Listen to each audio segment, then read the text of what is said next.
Informacija ir parama. Sveiki atvykę į bendruomenės gerovės svetainę. Gerovės erdvę sukurta 14 psichinės sveikatos ir gerovės labdaros organizacijų visoje Šiaurės Airijoje. Šis internetinis centras apjungia įvairią informaciją, savipagalbos vadovus ir būdus, kaip gauti pagalbą ir paramą. Nuo patarimų, kaip gerai išsimiegoti, kovoti su darbo streso ar pinigų rūpesčiais, iki informacijos, kur rasti vietinį maisto banką ar gauti pagalbą dėl būsto. Bendruomenės gerovės centras yra tam, kad gautumėte naudingų informacijos šaltinių apie savo psichinę sveikatą ir gerovę. Toliau skaitykite, kad sužinotumėte, kaip naršyti bendruomenės gerovės centre. Bendruomenės gerovės centre yra browse-load funkcija. Tai įrankis padedantis išversti puslapius į jūsų kalbą. Norėdami pradėti, pasirinkite oranžinį apskritimą apatinėje dešinėje ekrano dalyje. Spustelėjus mygtuką, meniu atsiras viršutinėje puslapio dalyje. Už 4 piktogramų pamatysite šią piktogramą. Tuomet galite pasirinkti savo kalbą iš išskleidžiamojo meniu. Pasirinkus savo kalbą, svetainė bus automatiškai išversta į jūsų kalbą. Gali būti klaidų, tačiau tikimės, kad tai padės jums gauti informaciją savo kalba. Imkitės 5 žingsnių gerai savijautai. Dauguma mūsų žino, kada esame psichiškai ir fiziškai sveiki, tačiau kartais mums reikia šiek tiek papildomos pagalbos, kad išliktume sveiki.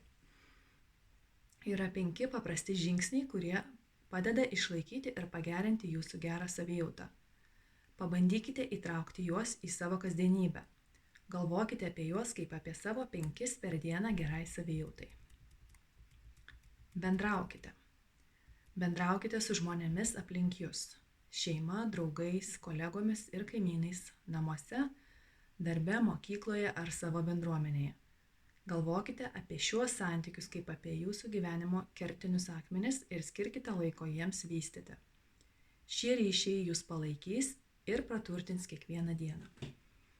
Būkite aktyvūs, eikite pasivaikščioti ar bėgioti, važiuokite dviračiu, žaiskite žaidimą, dirbkite sode ar šokite. Sportavimas suteikia gerą savijautą. Svarbiausia, raskite fizinę veiklą, kuri jums patinka. Tokia, kuri atitinka jūsų mobilumo ir fizinio pasirengimo lygį. Atkreipkite dėmesį. Būkite stebėtojai, ieškokite kažko gražaus ar atkreipkite dėmesį į ką nors neįprasto. Mėgaukitės momentu. Nesvarbu, ar esate autobuse ar taksi, valgote pietus ar kalbate su draugais. Būkite sąmoningi apie pasaulį aplink jūs ir apie tai, ką jaučiate. Reflektuodami apie savo patirtis, suprasite, kas jums yra svarbu. Mokykitės. Nebijokite išbandyti kažko naujo. Iš naujo atraskite seną pomėgį ar užsirašykite į kursus. Prisimkite naują atsakomybę. Pataisykite dviratį, mokytis groti instrumentu ar pagaminti savo mėgstamą maistą. Iškelkite savo iššūkį, kuriuo mėgausitės. Naujų dalykų išmokimas suteiks jums pasitikėjimo savimi, o taip pat tai bus smagu. Duokite, padarykite kažką malonaus draugui ar nepažįstamajam. Padėkokite kam nors, nusišypsokite, savanoriaukite arba apsvarstykite galimybę prisijungti prie bendruomenės grupės.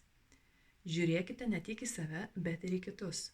Jūsų laimės susiejimas su platesne bendruomenė gali būti labai naudinga ir sukurs ryšius su aplinkiniais žmonėmis. Mes sukūrėme žemų sąnaudų arba nemokamų veiklų sąrašą, kurias galite atlikti, kad įtrauktumėte 5 žingsniai į savo kasdieninę rutiną. Svetainėje yra daug puikių išteklių. Mes išskyrėme keletą dažniausiai peržiūrimų išteklių, kurie mūsų manymu gali būti jums naudingi. Pažiūrėkite į žemiau pateiktas nuorodas. Poilsis. Informacija ir praktiniai patarimai apie miegą, meditaciją ir sąmoningumą. Vienišumas ir izoliacija. Informacija apie vienišumą, izoliaciją ir kaip užmegzti ryšius. Pinigai. Informacija ir patarimai apie jūsų psichinę sveikatą ir pinigus. Advokatūra visiems. Paslauga žmonėms nuo 18 metų, kuriems reikia pagalbos, patarimų ir informacijos apie psichinės sveikatos problemas ar rūpesčius. Paslaugos ir palaikymas. Suraskite pagalbą, kai jums jos reikia. iš įvairių paslaugų pasirengusių jums padėti. Taip pat galite kreiptis į savo šeimos gydytoją, jei nerimaujate ar jaučiatės prislėgti.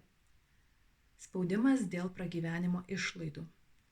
Paslaugos ir parama padedantys susidoroti su didėjančiomis gyvenimo išlaidomis. Pagalba su maistu ir gyvenimo išlaidomis. Pagalba dėl reikalingų dalykų ir dalykų, kurie jums rūpi. Rasizmas ir psichinė sveikata.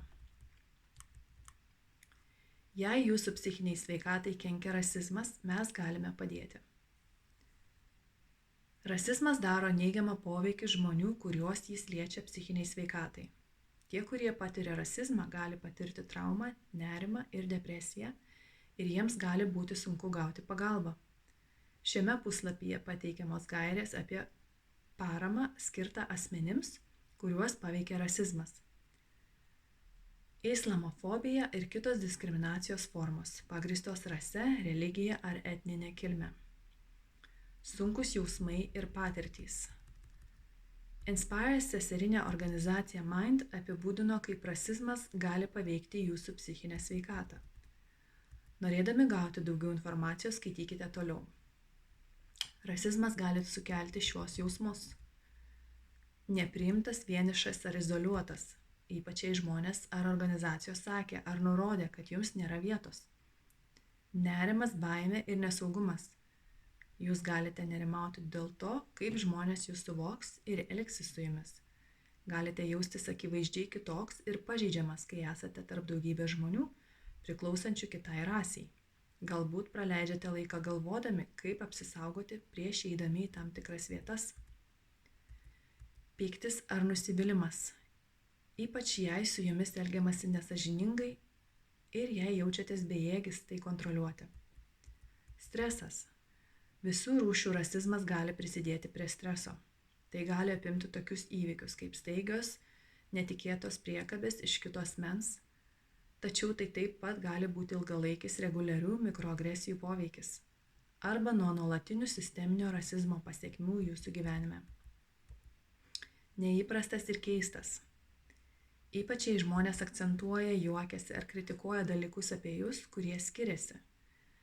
Šis procesas, kuris priverčia jūs jaustis taip, lyg nepritapote prie to, ką visuomenė laiko normaliu, kartais vadinamas kituojimu. Sutrikęs ar neaiškus, ar patyrėte rasizmą. Tai ypač aktualu, jei kiti ignoruoja ar neigia jūsų patirtį.